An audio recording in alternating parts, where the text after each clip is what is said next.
Morning दोस्तों, कैसे हैं आप लोग? आई होप अच्छे होंगे। तो welcome to my new blog. तो अभी मैं सो के उठा हूँ, बहुत ज़्यादा नींद थी, नींद में हूँ मैं।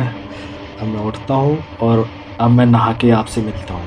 तो गाइज़ मैं निकल चुका हूँ नोएडा के लिए और मैं पहुँच चुका था फौजी ट्रैवल बस के अंदर। और ये जो बस है वो रामपुरा से जाती है, सीधी नोएडा उतारती है। तो मैं बैठ गया था और बस भी चल दी थी अपने रूट के लिए और आ गया था होटल। होटल आने के बाद भाई ने आवाज़ लगाई जिसको खाना खाना है खाना खा लो। उसके बाद फिर मैं उतरा और ये बाहर का नज़ारा है, ये होटल है। और यहाँ पे काफ़ी अच्छा लग रहा है। और ये आगरा टोल टैक्स पे है, आगरा के आसपास रुका हूँ। और ये देखो वरिस्ता फूड पॉइंट है। तो मैं अंदर गया, अंदर जाने के बाद देखा मैंने क्या खाएं, क्योंकि खाना मैं घर से खा के आया था।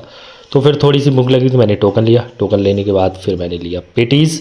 और भाई मैंने पेटीज़ को गर्मा गर्म पेटीज़ को खाया तो बहुत ही मज़ा आ रहा था खाने में, क्योंकि टेस्टी थी पेटीज़। उसके बाद फिर मैंने पिया पानी। पानी पीने के बाद मैं नोएडा पहुंच गया था। नोएडा पहुंचने के बाद फिर जूडियो तो जाना ही होता है मुझे, नोएडा में काफ़ी पसंद है जूडियो। तो फिर मैं यहाँ पे देखा कुछ कपड़े वगैरह ले लूँ। तो फिर उसके बाद फिर मैं निकल आया था बाहर और ये जूडियो के बाहर का नज़ारा है। अब मैं यहाँ से अपने रूम पे जाता हूँ। ज़्यादा थोड़ा बिखरा हुआ लग रहा होगा, क्योंकि मैं 2-3 हफ्ते से था नहीं। तो ओनली एक जो मेरा रूममेट है वो रह रहा था, तो वो इतना साफ सफाई नहीं रखता है, तो थोड़ा अजीब सा लग रहा होगा। बट मैं मेंटेन करके रखता था। और मैंने शायद आप लोगों को कभी दिखाया भी नहीं है। अब क्योंकि मैं यहाँ से आज जा रहा हूँ, तो मैं अपने इस रूम का आपको दिखाता हूँ।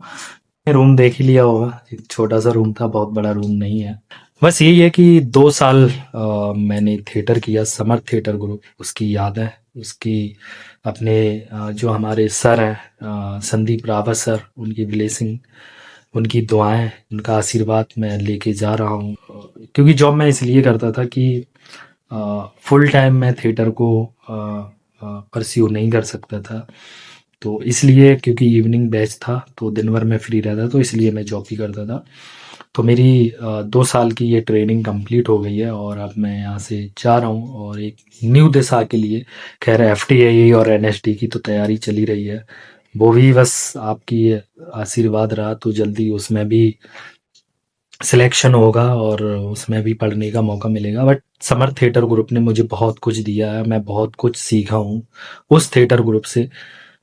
एक्चुअल में मुझे पता चला कि एक्टिंग क्या होती थी पहले।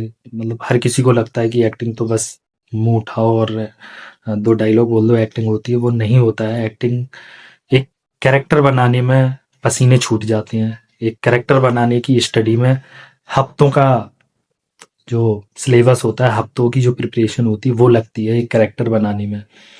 तो ऐसा नहीं है कि कोई भी आप मूवी, अच्छी मूवी जो कहते हैं लोग, यार ये बहुत अच्छी मूवी थी, तो उस एक्टर से पूछो कि उसने अपने कैरेक्टर पे कितना काम किया है। वो 2-2 3-3 महीने अपने कैरेक्टर पे काम करते हैं, तब जाके एक कैरेक्टर बनता है, डेवलप होता है।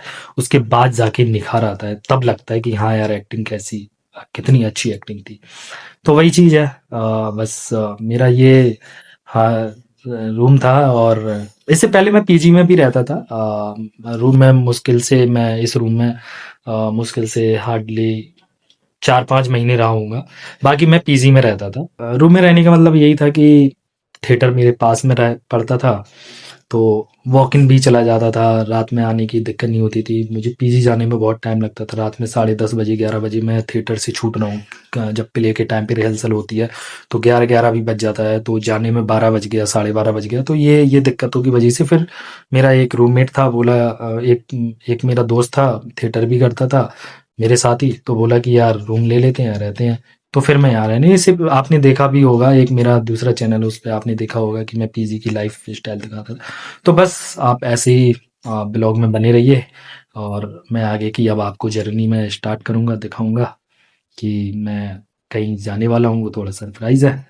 तो आई होप आप लोगों को ब्लॉग अच्छे लग रहे हों। एक ऐसी लाइफ देखने में आपको अच्छा लग रहा होगा कि आप किसी एक्टर को देखते हो तो जब वो फेमस हो जाता है तब आपको लगता है कि यार ये एक्टर बहुत अच्छा है, ये कितना फेमस हो गया। बट उसकी स्टार्टिंग की ज़िंदगी हमें देखने को नहीं मिलती, क्योंकि वो ना तो ब्लॉग बनाया उन्होंने, ना तो कभी उन्होंने कैमरे पे बताया उन्होंने। बट मैं अपनी स्टोरी यहाँ से लेके चलता हूँ बिल्कुल जीरो लेवल से। कितना मैं सक्सेस हो रहा हूँ वो ऊपर वाले की मर्ज़ी है, आप लोगों की दुआएँ, आप लोगों का आशीर्वाद है, हमारे पेरेंट्स की दुआएँ हैं, हमारा किस्मत है, ठीक है? वो सक्सेस तो हमारा काम है, एफ़र्ट लगाना, हम एफ़र्ट ही लगा सकते हैं। सक्सेस तो डिपेंड करता है कि आपकी किस्मत पे भी डिपेंड करता है, आपका हार्ड वर्क कितना है, तो इन सारी चीज़ों पे भी डिपेंड करता है। ठीक है, अब मिलते हैं आपसे, आगे की जर्नी दिखाऊँगा। अभी मैं रेलवे स्टेशन जाने वाला हूँ। मैं मेट्रो से जा रहा हूँ अब रेलवे स्टेशन जाऊँगा। रेलवे स्टेशन जाने के बाद फिर मैं पकड़ूंगा ट्रेन इटावा के लिए, और मैं इटावा आ चुका था। फिर मुझे प्रिंस बस मिल गई थी रामपुरा के लिए। सुबह 6 बजे मिली थी और रामपुरा उसने 8:30 बजे सुबह पहुंचा दिया था। तो मैं घर आ गया था। लिटरली मैं बहुत थक चुका था, क्योंकि मेरे पास बहुत सारे बैग थे और बैग को उठाते उठाते ही मैं इतना ज़्यादा थक गया हूँ कि जैसे ही घर पे आया मैं वैसे ही सो गया और अभी सोकर उठा हूँ। 5 बजे सोकर उठा। अब आपको मिलते हैं नेक्स्ट ब्लॉग में। इस ब्लॉग को एंड करते हैं, अब नए टॉपिक के साथ मिलते हैं। Bye bye.